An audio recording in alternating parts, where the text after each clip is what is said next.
I've been very lucky to get fitted for some fantastic golf clubs in 2024, but what is the best fairway finding driver alternative you can buy this year? You see, these are both fitted totally in my specs and I don't know which one to put in the bag. Driver for me this year has been not fantastic, so I might well be relying on one of these golf clubs to keep me in play and keep my scores down for the end of the season. Hi everyone, my name is James Robinson.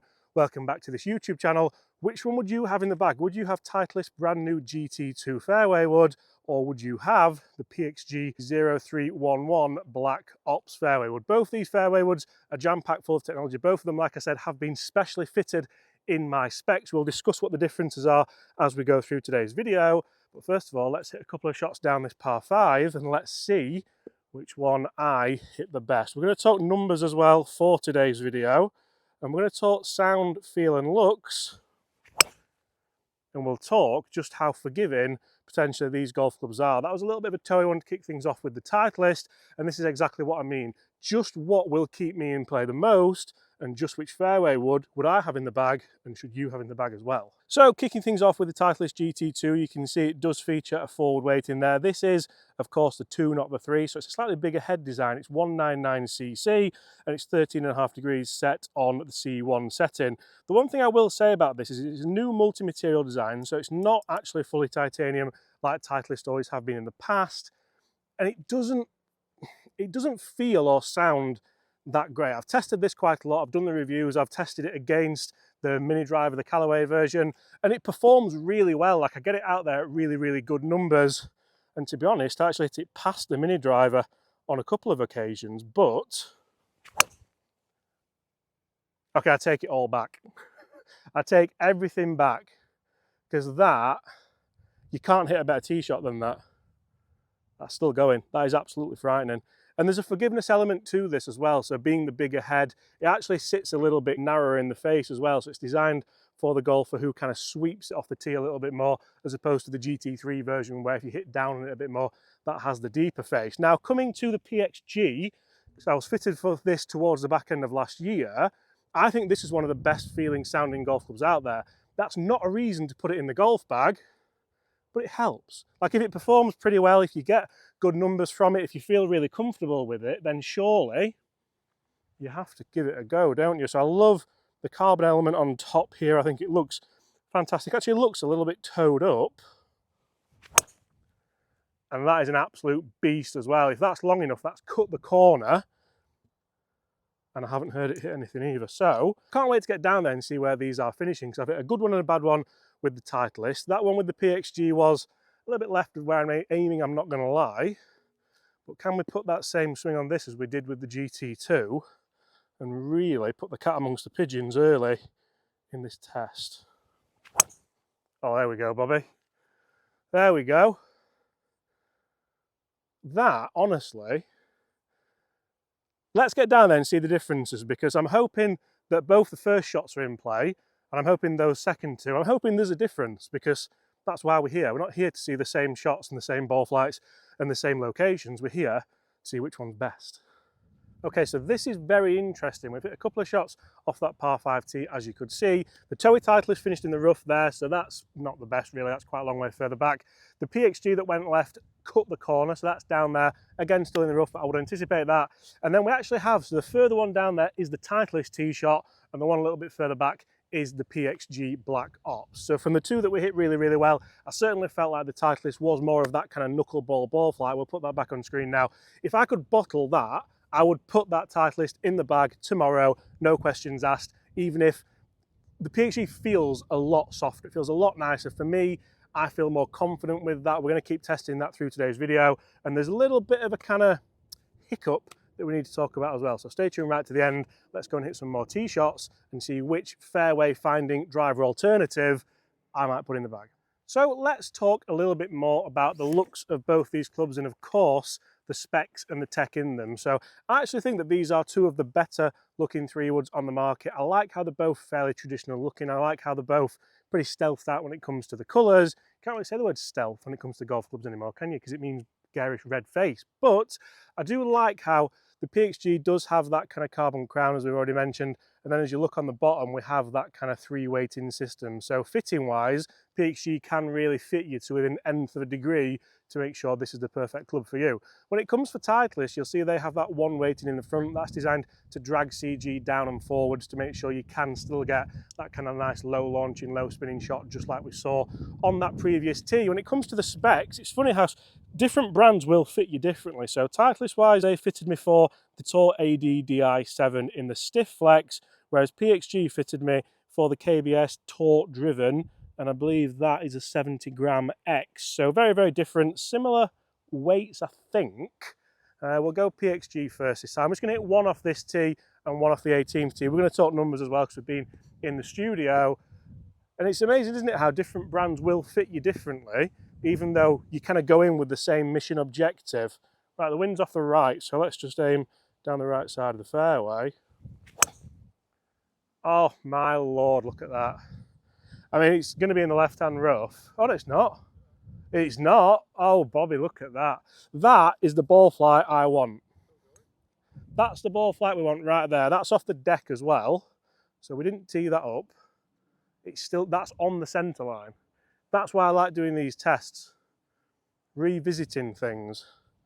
I do like the head shape and size. I've always been the kind of TSR3, TS3, TSI3, D3, D3. What was the big one called, Bobby? The Tour? No. LD, FD. Remember the D3 FD, the 910? That was like, this is kind of homage to that, revisiting that. So do like the idea of that. 4 off the tee. Can we get down there near the PXG? I think the PXG is probably a bit more forgiving. See, that's the one that I just don't understand with the GT2. It's like, it's toey again. It's come out like ridiculously low spin. That's going to keep bounding forever. But it just sounds dead. It sounds like it comes off dead. Get it out the screws and it sounds phenomenal. But get it out of there and it doesn't seem to want to offer you the same. Let's go and see where they are. Because if the GT2 is down there like for like distance wise with the PXG, I'll be astounded and I'll forgive it. Because you can forgive it, can't you? Does sound matter? You think it does, I think it does. A lot of people watching don't think it does. Guys, comment below, does sound matter? Let's jump inside, let's talk numbers for both these clubs, then let's finish it out on the golf course. I played Tekken the other day, first time in ages. And you see, when it comes down to the bones of this test, feel doesn't matter, looks doesn't really matter, and only thing that really matters is, are we keeping these two clubs in play, and just how well are they performing for numbers? So let's take a look here in the studio. We'll go PXG first. First port of call, can we keep them on the grid? And how far can we get them to go? That sounded gorgeous, by the way. And what's that going to carry? Anything 250 finishing for me, I'm pleased with. That's just on the grid at 249 carry. 3006 spin, so quite high on the spin. I struck it nicely though. 263 total, so quite happy with that as a driver replacement. A little bit toey, but peeling back nicely that time. 3,500 spin again. You know what, that, to finish, pretty much on the line at 162, because consistency is what we're after here, isn't it? Consistency is the factor we want. My shirt's come untucked. How unprofessional of me. Right. A little bit higher that time, didn't quite get the strike. Shirt's very annoying. That felt really good. I've just pulled it a bit. It's trying to fade back though. Good ball speed again. Carrying 245 up past 250 again. Really impressed with this PXG. I really, really am. Oh, that's a shame because that's massive. But that's the massive one that goes out of bounds. Oh, James. 265 OB left. Let's talk title. I don't know why I've took my glove off. So realistically, they were all around the 250 carry, weren't they? Oh my Lord, did you hear that? That's massive. That could be a 260 carry. Go on then. 256 on the 274 on the line, spinning at 3,000. You know this thing, it's not that forgiving. But when you can hit shots like that, that ball flight, That's just a bit left, isn't it? That's a shame because the ball speed was there. 245, not a lot. I mean, that first one was insane, wasn't it? So I feel like I can kind of get this one rising a little bit more. That's going to carry over 250 again. 253, 273. See, this is where it's so important to know the numbers. I love doing the testing outside. I love being in here in the studio. And even just knowing that maybe you've got an extra 5 yards on a good one probably does mean a lot when it comes to these tests. And I can hit the out of bounds one with any of them, to be brutally honest. Like that's 160 ball speed, that's driver numbers. Hit that and keep it on the grid, you've got a chance. Like that. Oh, very interesting. Let's take a look, because this was a lot closer than what I anticipated it to be. Even that one, which I thought was fading quite a lot. So numbers wise on the Golfsong simulator, very, very impressive numbers for both clubs, very similar numbers for both clubs. But I always like to kind of test both in there and out on the golf course, so we are comparing apples and apples and oranges. It's very interesting how I feel more confident with the PXG, but I feel like the GT2 will perform better. Say if I was swinging really well and it was middle of the season, it's August, isn't it? I'm not swinging very well at all. But I feel like certainly if I was in a confident spell in my golfing career, the GT2 all day long, but I'm not. And I feel like for me, the PXG just offers that extra level of forgiveness that I need at the moment. And if we talk about the PXG, you can see it is pretty much centre line down this fairway. And the GT2, where's the GT2? Here. That's a big difference, isn't it? Like 150 out in the rough up there, or do you fancy 120 from the middle of the fairway? I know what I'd be fancying, and it ain't this.